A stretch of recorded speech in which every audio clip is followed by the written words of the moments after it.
Nós, domingo passado, começamos um assunto e não foi possível terminá-lo, porque entendemos que a Bíblia tem que ser lida com cuidado, com cautela, e principalmente entendendo que nós não podemos fazer uso de textos isolados e versículos isolados.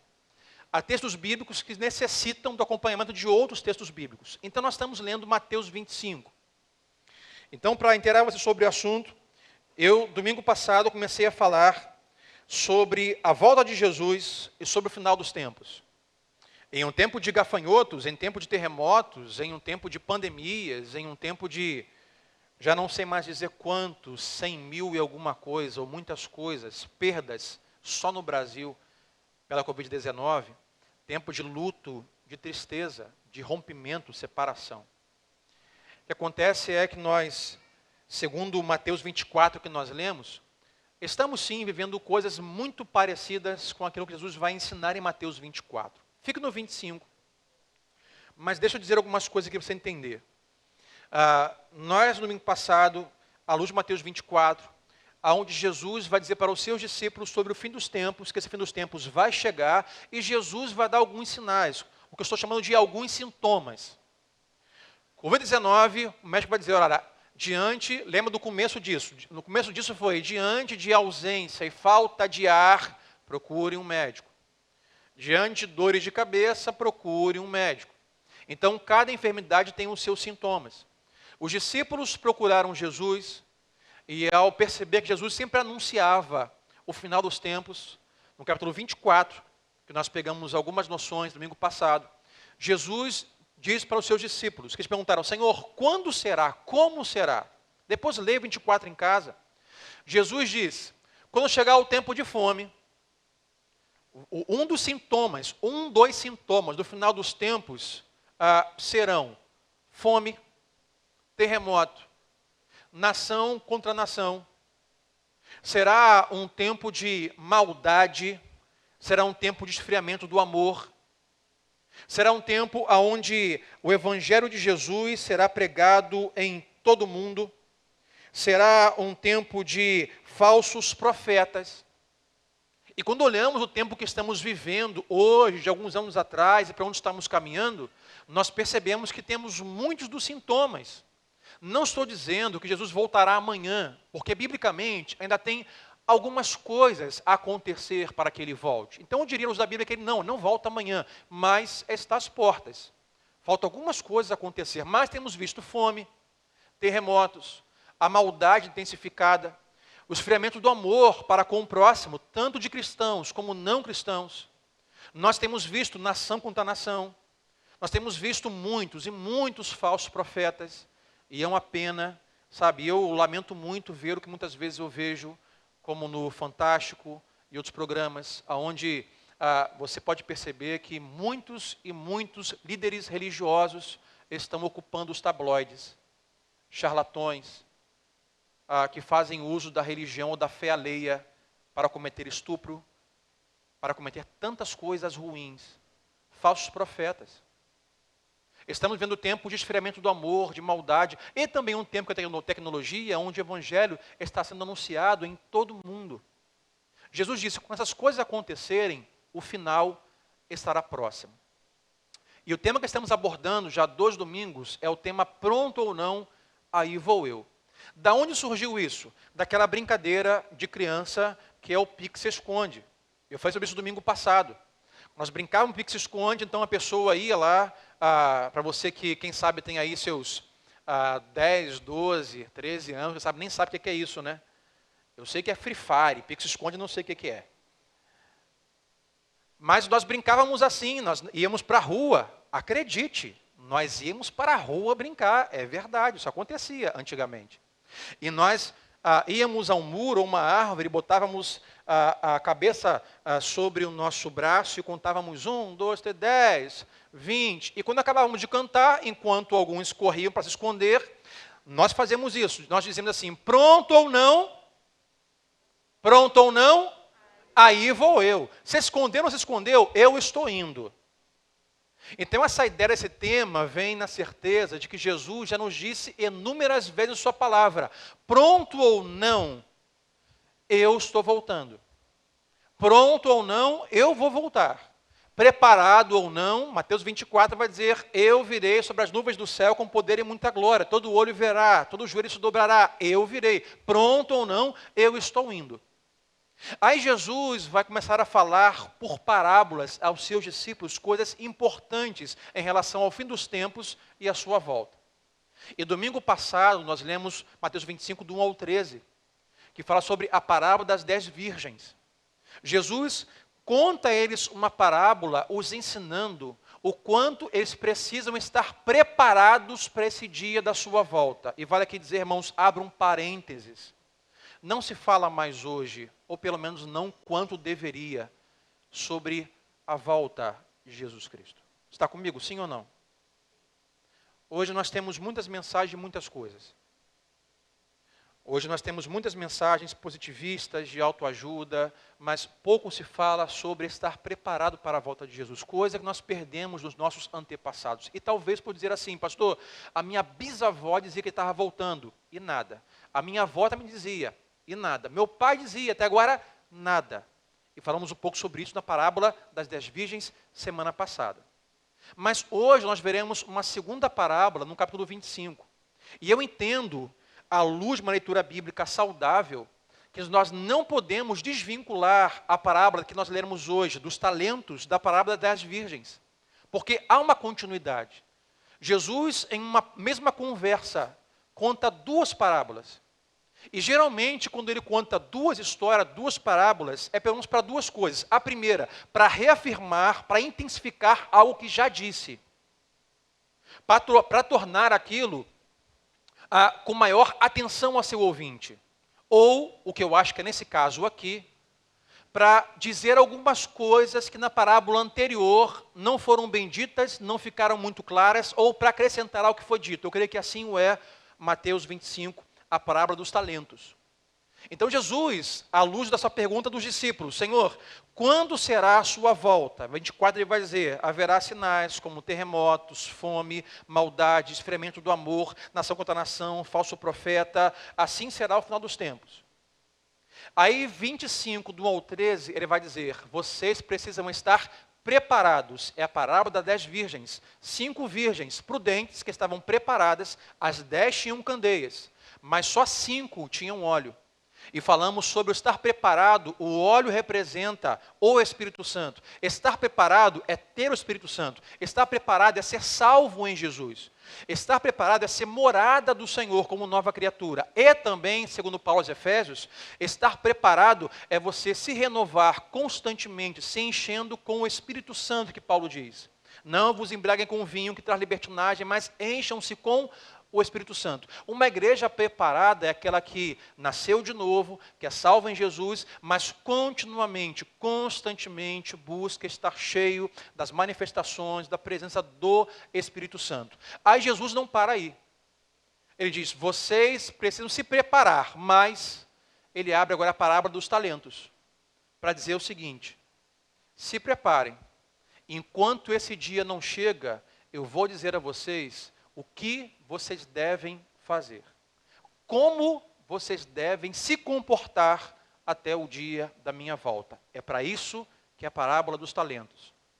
A parábola das 10 virgens é, se preparem, fiquem preparados. A dos talentos é, façam isso enquanto o dia não chega. Então vamos a Mateus 25, versículo 14 em diante. Jesus vai dizer assim, e também, então observe, já para aí, e também, ele contou a primeira parábola das 10 virgens e diz, e também será como um homem que, ao sair de viagem, chamou seus servos e confiou-lhes os seus bens. A um deu 5 talentos, a outro 2 e a outro 1, a cada um de acordo com a sua capacidade. Em seguida, partiu de viagem. E hoje vou te dar pelo menos 4 coisas importantes na nossa reflexão. E a primeira delas é que Deus depositou algo valioso em você. Diga assim comigo, Deus depositou algo valioso em mim. Diz que o Senhor que veio chamou os seus servos e a um deu 5 talentos, a um deu 2 talentos, a um deu 1 talento. Alguém dizia assim, não pastor, valioso foi o cara que ganhou 5. 2, beleza, agora ganhou um, tadinho dele. Não ganhou quase nada.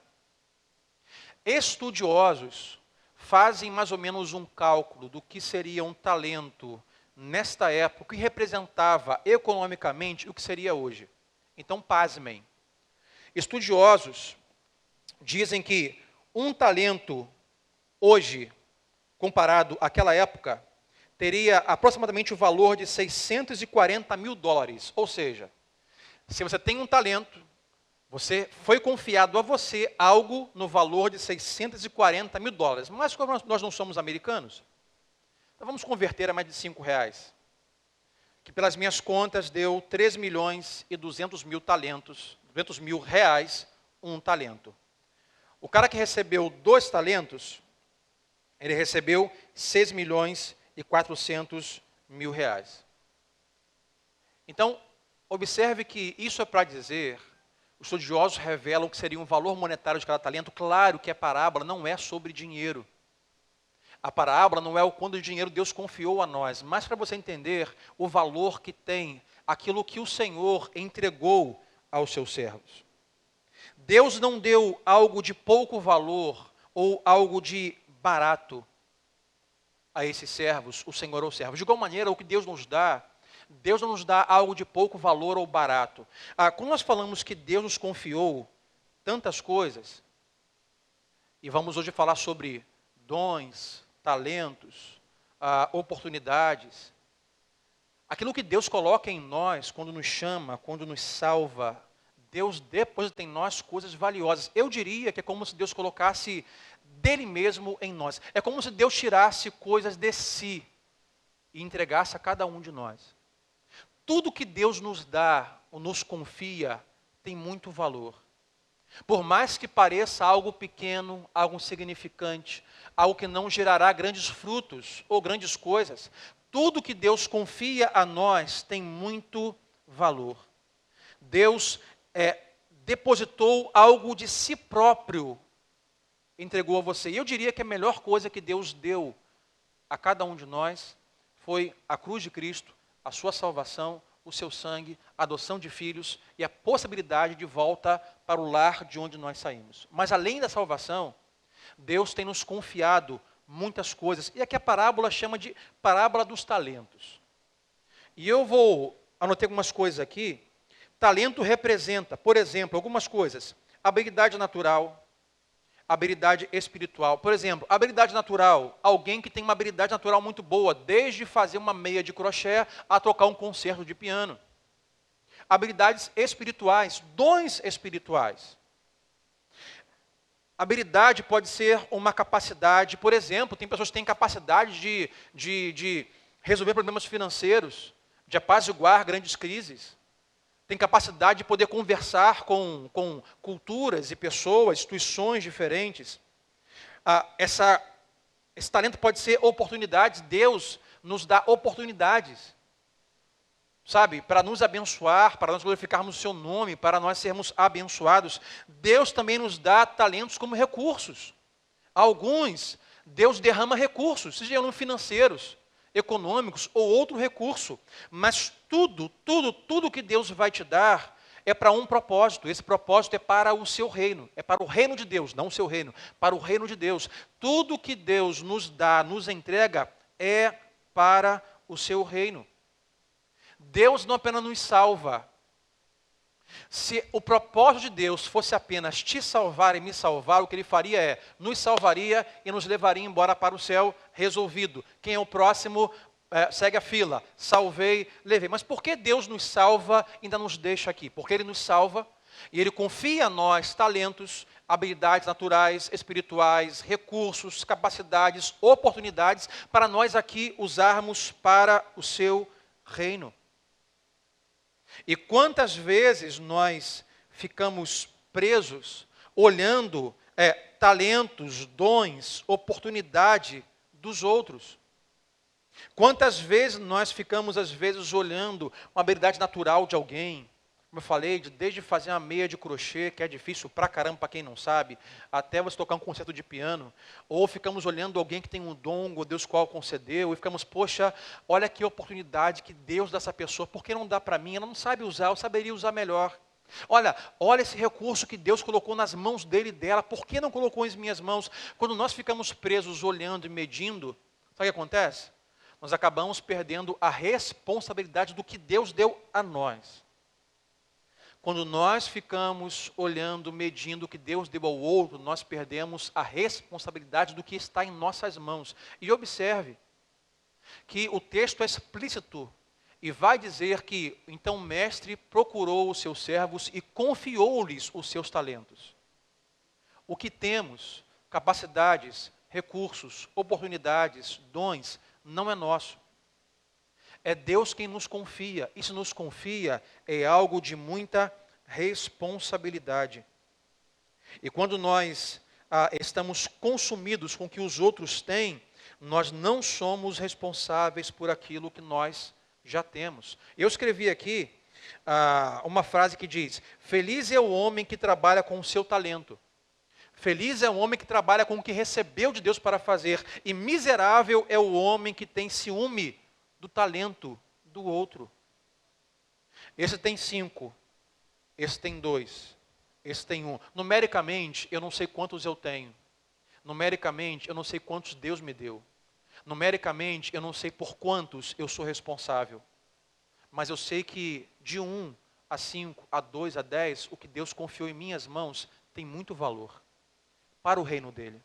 Porque ele nos chamou para sermos usados para o seu reino. No versículo 16 ao 18, diz que aquele que havia recebido 5 talentos, saiu e imediatamente aplicou-os e ganhou mais 5. Também o que tinha 2 talentos ganhou mais 2. Mas o que tinha recebido 1 talento, saiu, igual aos outros, mas cavou um buraco no chão e escondeu o dinheiro do seu senhor. Recebeu 5, 2 e 1, ambos saíram. O de 5 e o de 2 aplicaram, e o de 1 enterrou. A segunda coisa para nós hoje aqui é que o seu potencial é sua responsabilidade. O potencial que Deus colocou em suas mãos é sua responsabilidade. Isso quer dizer que nós não podemos responsabilizar ninguém pelo potencial que temos tido da parte de Deus, ou em Deus, ou para a glória de Deus, ou no reino de Deus.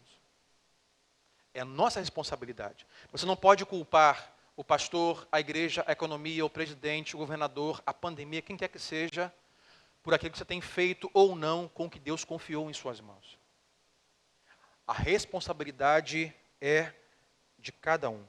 Eles receberam talentos, 5, 2 e 1. Agora, a observação que temos aqui é que o Senhor chega para os 3 servos e diz: aqui está 5 talentos, segundo a capacidade de cada um. Aqui está para você 2 talentos, aqui está para você 1 talento. Ele entregou os talentos e foi embora. O mestre, segundo o texto que nós lemos, não dá nenhuma orientação do que fazer. Ele não disse: aqui estão os talentos, façam isso, procure esse banqueiro, vá nesse lugar, olha, não enterrem, mas não há nenhuma orientação. Apenas recebem os talentos e agora são responsáveis. E o que acontece é que, sem orientação, 2 deles, o de 5 e de 2, imediatamente vão ao trabalho. E um deles vai enterrar. Aqui o verbo, a aplicação usada, vai dizer que o de 5 e o de 2 aplicaram. Aqui tem uma leitura também do contexto do que foi escrito na cultura monetária.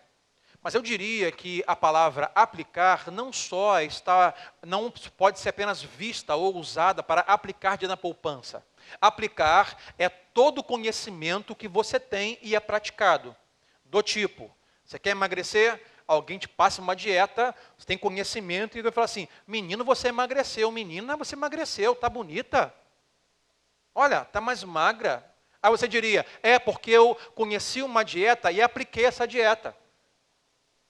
Olha, você conseguiu sanar as suas dívidas. O que você fez? Qual é o segredo?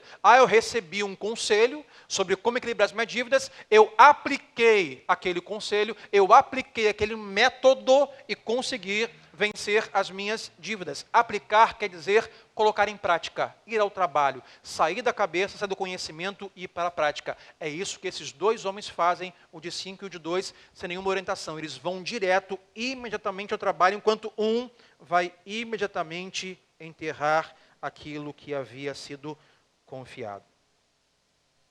Deus tem nos dado e confiado recursos, oportunidades, habilidades e dons. O que é isso? É Deus dizendo aos seus discípulos sobre o final dos tempos. Parábola das virgens. Estejam preparados para esse dia. Mas enquanto esse dia não chega, eu vou te contar uma parábola para dizer o que fazer e o que não fazer. Jesus está dizendo o que fazer ao ser confiado algo em suas mãos. E ele confiou, vá ao trabalho, não enterre. Porque o que eu te dei não é só para você. O que eu te dei é para os outros. Nós temos, irmãos, que ter esse conhecimento, noção e responsabilidade em saber que tudo que Deus nos dá não é só para a gente. Quando alguém canta aqui uma canção com a habilidade que recebeu de Deus, de tocar um instrumento, de cantar, isso que está praticando não é usado para ele, mas é para te conduzir em um tempo de música e adoração. Quando eu estou aqui pregando, diante das habilidades que Deus tem me dado e me confiado, eu sou muito responsável, ou procuro ser o mais responsável possível, que eu não sou perfeito, em relação àquilo que Deus me confiou, com algumas falhas, claro. Mas enquanto hoje exponho essa palavra, eu sei o que Deus me deu como habilidade, recurso, oportunidade, não é para mim, mas é para outras pessoas. Por exemplo, há habilidades naturais. Há pessoas que lidam, por exemplo, com a questão do sangue, que é uma maravilha. Tem pessoas que, ao olharem um corte no dedo, logo ficam brancos, segurando a parede e ficam assim, peraí, deixa eu sentar aqui, gente. Não levante a mão quem é assim, eu já fui assim. Tem gente que vê um corpo mutilado e diga, não, dá licença, deixa eu pegar esse osso aqui. Assim, como é que esse cara consegue fazer isso? Uma habilidade que Deus deu. É algo natural? É como fazer uma meia de crochê para um bebê. Mas é algo tão abençoador para as pessoas ao redor. Desde a parte sanitária, a parte de saúde, enfermagem, até a parte das artes, o que Deus confia a nós, talentos, dons, recursos, oportunidades, é para abençoar as pessoas. Eu posso ouvir um amém? Quem entendeu comigo nessa noite? E já vai a pergunta hoje aqui, o que nós temos feito com o que Deus confiou em nossas mãos. O seu potencial é a sua responsabilidade. Você tem que ir ao trabalho e colocar em prática, em desenvolver. Por exemplo, nós vemos pessoas com habilidades que parecem tão fácil, como pegar 2 ossos quebrados em um acidente de carro, algo pavoroso para a maioria. Você, às vezes, você vai a um teatro, hoje não estão podendo fazer isso, mas você vai assistir um concerto, você vê um cara sentado no piano, tocando piano, você olha e fica assim, caramba, o negócio parece ser muito fácil, mas não é fácil. Você vê um atleta olímpico que pega um pedaço de pau, de 2, 3 metros, vem correndo, assim, o que ele vai fazer com isso? Ele bota aquele pedaço de pau no chão, pula, o cara vai a 6 metros de altura e pula e cai numa cama elástica, assim, caramba, parece fácil. Pega em casa a vassoura, vai para a rua e corre, e vê se vai conseguir fazer alguma coisa. Não vai fazer, não tente fazer isso em casa, vai se machucar. Mas por que pessoas que fazem algo tão difícil fazem parecer fácil? Porque desde o dia que receberam e descobriram, foram à prática. Parece fácil, mas não é fácil. Isso é fruto de muito trabalho, devoção, prática, insistência, diariamente praticando aquelas coisas. E o texto vai dizer que aqueles que foram ao trabalho imediatamente dobraram os seus talentos. O que foi com 5 e aplicou, voltou com mais 5, 10. O que foi com 2 e aplicou, voltou com mais 2, 4. Deus tem nos dado muitos dons, muitas habilidades, talentos, oportunidades. E quando nós colocamos para funcionar, Nós dobramos a capacidade disso. E volto a dizer, a capacidade disso, ainda mais dobrada, o seu potencial, não é só para você, mas para o reino de Deus. Por exemplo, uma igreja onde os seus membros pegam o que a eles foi confiado pelo seu mestre, o seu Senhor, e vão à prática, e vão ao trabalho com aquilo, das coisas que parecem mais simples, as mais complicadas, eles dobram o potencial do ministério, da igreja, da evangelização, do cuidado. O corpo de Cristo, a igreja do Senhor, tem o potencial aumentado e dobrado quando os seus membros vão ao trabalho e vão à prática. Saem com o que Deus deu e vão colocar em prática, por mais simples que pareça. Ah, pastor, mas eu só tenho um talento, eu sei fazer só isso aqui, é tão significante. Não é. Nas mãos de Deus, se colocar em prática, isso tem um potencial gigantesco. Isso vai dobrar, isso vai multiplicar e você verá o quanto Deus vai usar a sua vida, vai te abençoar e abençoar muitas pessoas com algo que parecia tão insignificante. Eles foram e eles dobraram. Nós não podemos nos contentar com menos do que Deus nos deu. Vou usar o mesmo exemplo que eu usei pela manhã. É frustrante você ter em suas mãos algo que te promete um potencial, algo que você sabe que foi criado para te dar um potencial, para te entregar alguma coisa específica e não te entrega. É ou não é? Você pega algo que você comprou com a promessa de que aquilo foi criado para te resolver alguma coisa. E quando você faz uso, aquilo não entrega o que prometeu, o qual foi criado. Um exemplo que eu dei pela manhã, imagine, você tem a oportunidade de andar em um carro esportivo, não de Fórmula 1, mas um Camaro, um carro esportivo, um carro que vai aí a 260 por hora. Aí você feliz da vida diz, caramba, que oportunidade que eu tive. Eu vou sentar em um carro esportivo, eu vou pegar a estrada, vou passar a primeira, a segunda e terceira, eu vou me enfiar o pé aqui e eu vou correr aí. Mas quando você chega a 60, quando chega a 80, você não sabia, mas o carro não fez troca de óleo, o carro não teve a pastilha de freio trocada, o carro não fez alinhamento e balanceamento. Imagine esse carro a 100 por hora. Ó, vai dirigir o carro assim? E o cara fala assim, por favor, tá aqui esse carro esportivo, mas por favor, não passe de 80 por hora. Por quê? Porque vai tremer, eu não troquei pastilha de freio, você vai colocar o pé no pedal do freio, não vai frear, não corra mais de 80 por hora. Você fala assim, perdeu a graça. Por que eu quero um carro esportivo que não anda mais de 80 por hora? Eu vou voltar para o meu Uno Mille, que é 1.000, consome menos, é mais barato.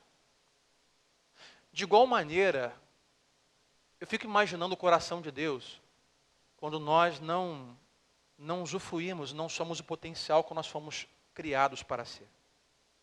Quando nós não colocamos o potencial máximo com aquilo que Deus colocou em nossas mãos para poder fazer e exercer, para a sua glória, para o seu reino. Sabe, em nome de Jesus, não aceite 80 por hora se Deus te fez para rodar a 240. Não aceite menos do que Deus criou você para ser e fazer. Sabe, multiplique, vá ao trabalho, mãos à obra, sirva. Diga a Deus, eis-me aqui, Deus, pode parecer que o que eu tenho, Senhor, é muito pouco, mas Pai, eu quero usar para o Teu reino, eu quero abençoar pessoas, eu quero multiplicar, eu quero aumentar o potencial, a capacidade do Teu reino neste mundo. O seu potencial é sua responsabilidade.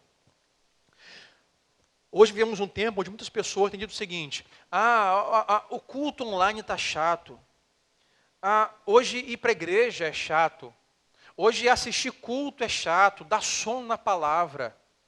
Sabe, eu meditando sobre isso, eu vejo que um dos diagnósticos possíveis são de pessoas que estão enterrando aquilo que deveriam estar trabalhando e produzindo. Quando nós enterramos o que Deus nos confiou, é como se perdêssemos a essência ou o sentido da existência cristã neste mundo. Porque Deus nos salvou e não nos tirou, nos deixou aqui e nos confiou dons, talentos, oportunidades. E nós estamos parados, não estamos usando o que Deus nos deu. Aí o evangelho começa a ficar cinza, desbotado, sem cor, porque nós não estamos vivendo o potencial que Deus quer que nós vivamos. Então, possível hoje alguém que diz assim, olha, igreja está ficando chato, o culto está ficando chato, é porque você não está realimentando, produzindo, frutificando, usando, não está sendo incendiado no seu coração com a responsabilidade do que Deus confiou em suas mãos. É nisso que eu quero que Deus hoje fale e ministre o seu coração. Versículo 19. Depois de muito tempo, o senhor daqueles servos voltou e acertou as contas com eles. O que tinha recebido 5 talentos trouxe os outros 5 e disse: o senhor me confiou 5 talentos. Veja, onde está? O senhor me confiou 5 talentos. Veja, eu ganhei mais 5. O senhor respondeu: muito bem, servo bom e fiel. Você foi fiel no pouco e eu o porei sobre o muito. Venha e participe da alegria do seu senhor. O que percebemos aqui é quando nós somos fiéis ao que Deus nos confia, Deus multiplica nos dando mais responsabilidade. Quando nós somos responsáveis por aquilo que Deus confiou a nós, Deus nos entrega mais responsabilidades. Em uma cultura ocidental brasileira, você entende o seguinte: o resultado de um bom trabalho é férias.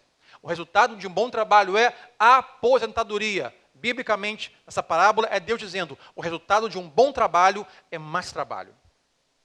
Um resultado de bom uso dos dons e talentos é mais dons, é mais talentos, é mais responsabilidade. Porque você foi fiel no pouco, eu lhe colocarei sobre o muito. Lembrando que essa parábola também está fazendo luz a esse reino milenar.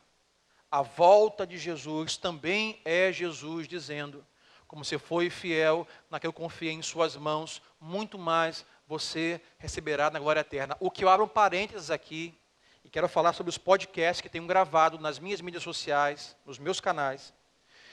Acesse, ouça, porque há uma noção muito pequena em relação ao que é o céu dos cristãos. E eu diria que é uma visão diabólica do céu. Porque o que se entende é o seguinte: céu é chato, inferno que é legal. Inferno vai ter rave toda noite, bebida liberada, festas, lá vai ter alegria, vai ter danças. E o céu? O céu é ficar na nuvem sentado, tocando harpa, com a aparência de bebê, gordinho, de fralda. De vez em quando à tarde rola um ensaio do coral. Chato, mas chato. Isso não é o céu. Pintaram errado para você. Os desenhos animados enganam você. Isso não é o céu. Eu tenho dito isso nas minhas séries de podcast. Aqui Deus diz assim para esses servos: você foi fiel no pouco, sobre o muito te colocarei. Você foi responsável no pouco, eu vou te dar muitas responsabilidades. Quando Cristo voltar, nós reinaremos com Ele. Quem pode dizer amém? Nós teremos muito trabalho a fazer, nós não vamos ficar à toa não, gente. Não vamos ficar à toa, sem fazer nada nas nuvens. Teremos muito trabalho a fazer. O bom é que teremos trabalho em condições perfeitas, em um ambiente perfeito, natureza perfeita, emoções perfeitas, espírito perfeito, corpo perfeito, relações perfeitas. É isso que eu ensino nos meus podcasts. O céu não é uma chatice, nós vamos ter responsabilidades, trabalho, nós vamos reinar com o Senhor. Sabe, Deus nos colocará em muitas outras responsabilidades, mas Ele diz para os seus discípulos: mas enquanto esse dia não chega aqui, sejam responsáveis com o pouco que eu tenho dado a vocês. Versículo 22. Veio também o que tinha recebido 2 talentos, o de 5 já veio de 2 e disse: Senhor, o Senhor me confiou talentos, veja, eu ganhei mais 2. O Senhor respondeu: muito bom, servo bom e fiel, você foi fiel no pouco e eu porei sobre o muito. Venha e participe da alegria do seu Senhor. A terceira coisa que podemos aprender aqui hoje, essa noite, é que nós daremos conta por tudo aquilo que nos foi dado. Diz que o Senhor voltou, eles tiveram que prestar contas. O Senhor me deu 5, está aqui 10. E você me deu 2, está aqui 4. Haverá prestação de contas com tudo aquilo que Deus confiou a nós. Agora, o importante saber é que a prestação de conta será individual à luz do texto. Veio de 5, prestou conta. O próximo veio de 2, prestou conta. A prestação de contas, o que Deus nos confia aqui, não é um trabalho em grupo, porque a responsabilidade é individual. E hoje pela manhã eu lembrava sobre o trabalho de grupo do colégio e da faculdade. Quem já fez trabalho em grupo no colégio da faculdade? Levanta a mão, já fez? Eu quero dizer que separar dois grupos. O primeiro, que vai assim, pastor, eu amava ou amo fazer trabalho em grupo. Levante a mão. Você ama trabalho em grupo? Adora. Acha maravilhoso. Isso. Agora, quem como eu odeia trabalho em grupo, levante a mão. Ó, ganhamos. Não estou condenando quem ama ou quem odeia o trabalho em grupo. Mas, geralmente, o que acontece no trabalho em grupo? Todo grupo tem o personagem chamado de morcego. É o cara que ele fica morcegando. Ele não pesquisa, ele não corta, ele não cola, ele não escreve, ele não envia conteúdo. Enquanto outros ficam trabalhando. Eu sou esse outro, por isso eu odeio trabalho em grupo. Porque eu não acho justo. Porque eu sou aquele tipo de pessoa que dou um boi para não entrar em alguma coisa, mas depois que entro, dou uma boiada para não sair. Então eu prefiro, não quero me meter, mas se eu entrar, aí eu vou querer o melhor potencial, o melhor resultado, o melhor que podemos entregar. Aí na época de colégio, tinha os trabalhos em grupo e tinha os caras que ficavam morcegando.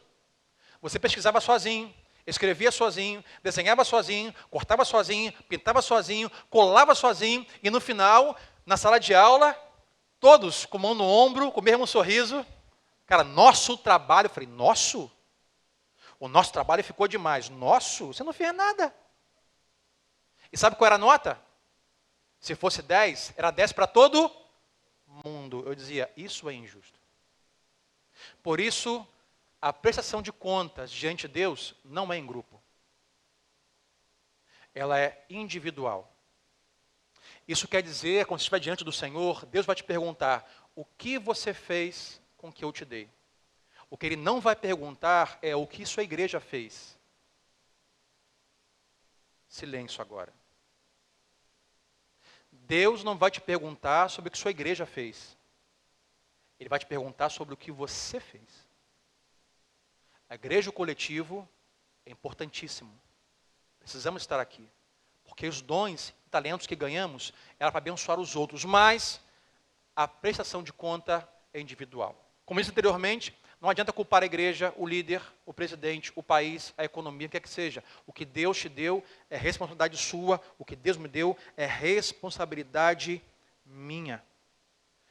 Todos ganharam talentos, mas 2 multiplicaram e 1 enterrou. Eu diria que Deus nos fará 2 perguntas naquele dia. A primeira pergunta será, o que você fez com o meu filho? O que você fez com Jesus na sua vida? E a segunda pergunta possível será, o que você fez com o que eu confiei a você? 2 perguntas que deveriam nos trazer um senso de responsabilidade de vida cristã. E vivemos um tempo hoje onde pessoas estão presas a tanta opinião, a tanta cobrança de comportamento.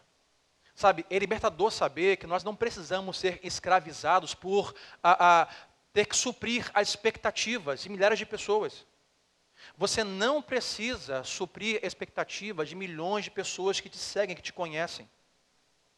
É libertador saber que nós precisamos suprir a expectativa de um homem só, a saber, Jesus Cristo.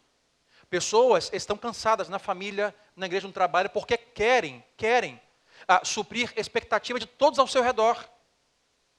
E querem ter o perfil perfeito, o shape perfeito, o cabelo perfeito, querem ter no Instagram o filtro perfeito, querem ter a mesa de café perfeita, querem ter a vida perfeita para poder postar, porque querem suprir as expectativas alheias, quando nós deveríamos nos preocupar primeiro em suprir as expectativas de Deus em relação ao que Ele nos entregou para fazer neste mundo. Quando nós paramos de querer suprir a expectativa das pessoas, nos preocupamos com o que Deus nos confiou, isso é libertador. Porque coloca em primeiro lugar o reino de Deus e a sua justiça. Versículo 24 e 25 vai dizer, por fim, o que tinha recebido 1 talento disse, eu sabia que o Senhor é um homem severo, que colhe onde não plantou e junta onde não semeou. Por isso, tive medo. Falamos sobre isso quarta-feira. Tive medo. Saí e escondi o meu talento no chão.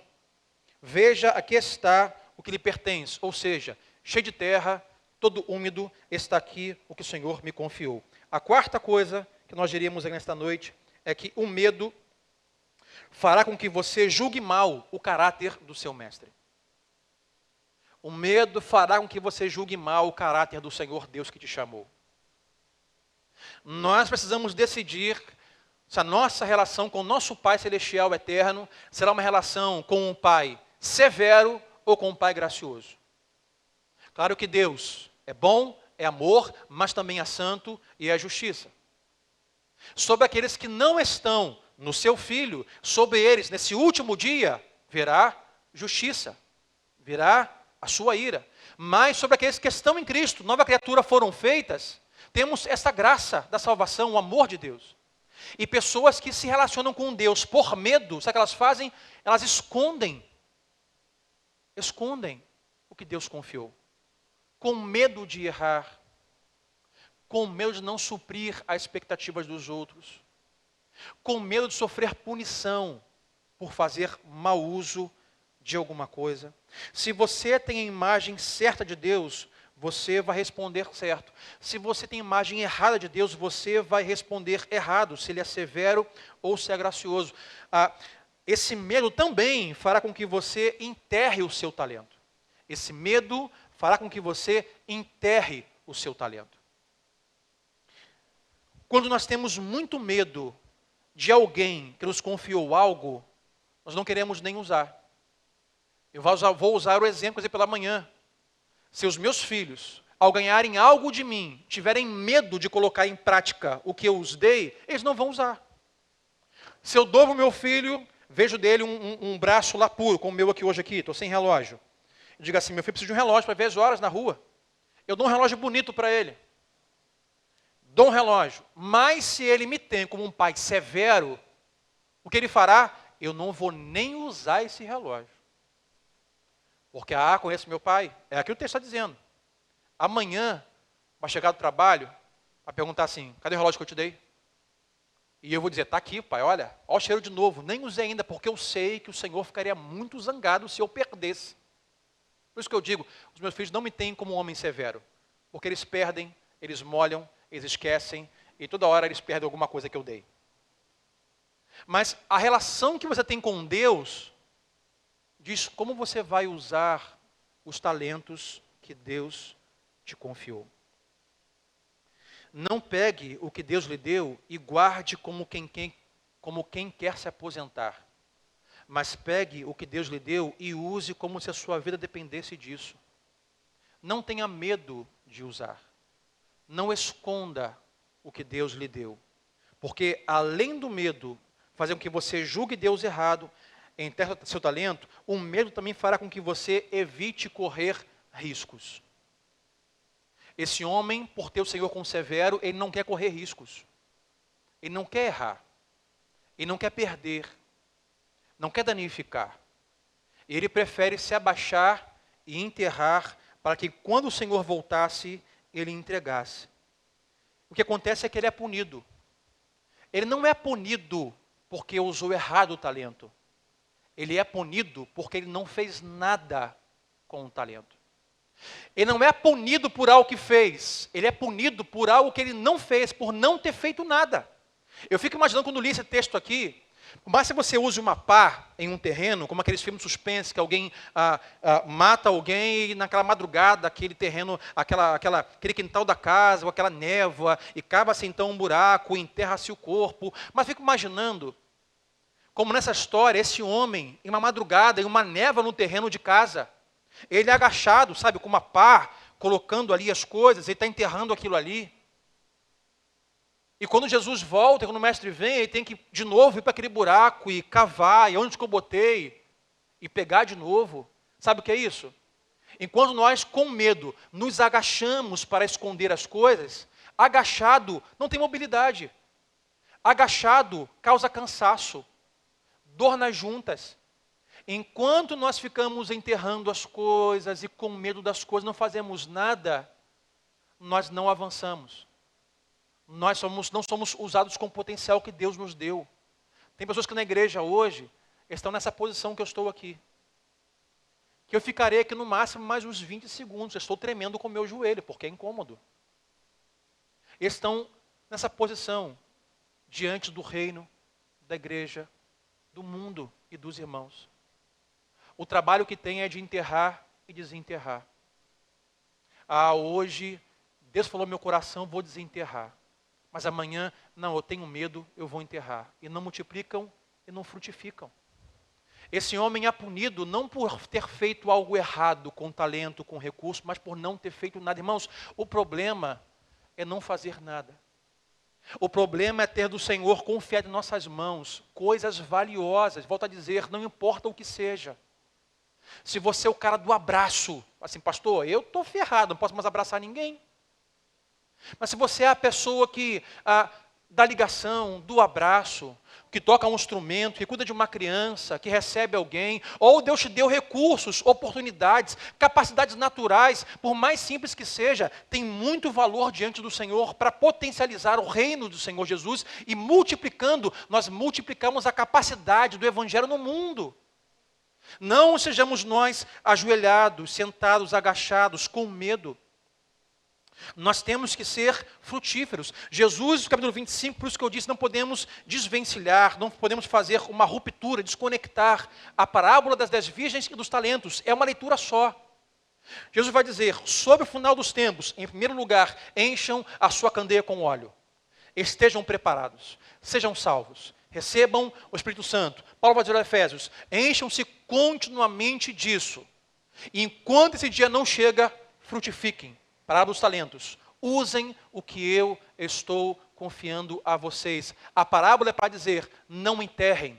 Façam como de 5 e como de 2. Para terminar, versículo 27 ao 30, enquanto os músicos vão subindo. Então, ao texto, para esse cara de 1. Então você deveria ter confiado o meu dinheiro aos banqueiros, para que quando eu voltasse, o recebesse de volta com juros. Sabe o que isso aqui Jesus está dizendo aqui? O problema é que você não fez nada. Era melhor ter dado ao banqueiro, para que lá rendesse. E eu digo que em relação a isso, ao reino espiritual, a dons espirituais e naturais para o reino de Cristo, ao que Deus confiou, gera juros, rendimento, não financeiro, mas eterno. O que Deus confiou, multiplica, e os frutos são eternos. Olha o que diz no versículo 28. Tirem então o talento dele, entreguem-no ao que tem 10. Ou seja, o cara de 10 ganhou mais um. Porque quem é mais fiel na sua responsabilidade, ganha mais responsabilidade, e não férias. Quem não tem, até o que ele tem, será tirado. E lancem fora o servo inútil, nas trevas, onde haverá choro e ranger de dente. Vale lembrar que essa parábola é um misto do que fazemos aqui, enquanto ele não volta, junto com uma leitura dos últimos dias e da volta de Jesus. A pergunta hoje que cabe a nós, irmãos, é o que nós temos feito. O que você tem feito com aquilo que Deus confiou em suas mãos? Algumas pessoas dirão assim, pastor, eu ainda não sei o que Deus me confiou. Ainda não sei o talento que Deus me confiou, natural, espiritual. Ainda não sei o que Deus colocou em minhas mãos. Ainda não sei o recurso que Deus tem me dado. Mas certamente, irmãos, Deus tem te dado algumas coisas para você frutificar para o reino, para a comunidade de fé, para abençoar pessoas. Não seja você aquele que está agachado, sentado, com medo, enterrando o que Deus te deu. Se for recurso, use para o reino de Deus. Se for uma capacidade, use para o reino de Deus. Se for um talento natural, use para o reino de Deus. Se for um talento espiritual, use para o reino de Deus. Porque no último dia, Ele te perguntará o que você fez com o meu filho e o que você fez com o que eu te dei. Vamos ficar em pé, vamos orar nesta noite em nome de Jesus. Você que está hoje aqui, ou está em casa, você que está novo na fé, nos visita, não importa. Duas coisas são importantes para você aqui hoje. Primeiro, o que você tem feito com o Filho de Deus? O que você tem feito com Jesus? Quem é Jesus em sua vida? Qual lugar que Ele ocupa? Ele já é o seu Senhor? Já é o seu Salvador?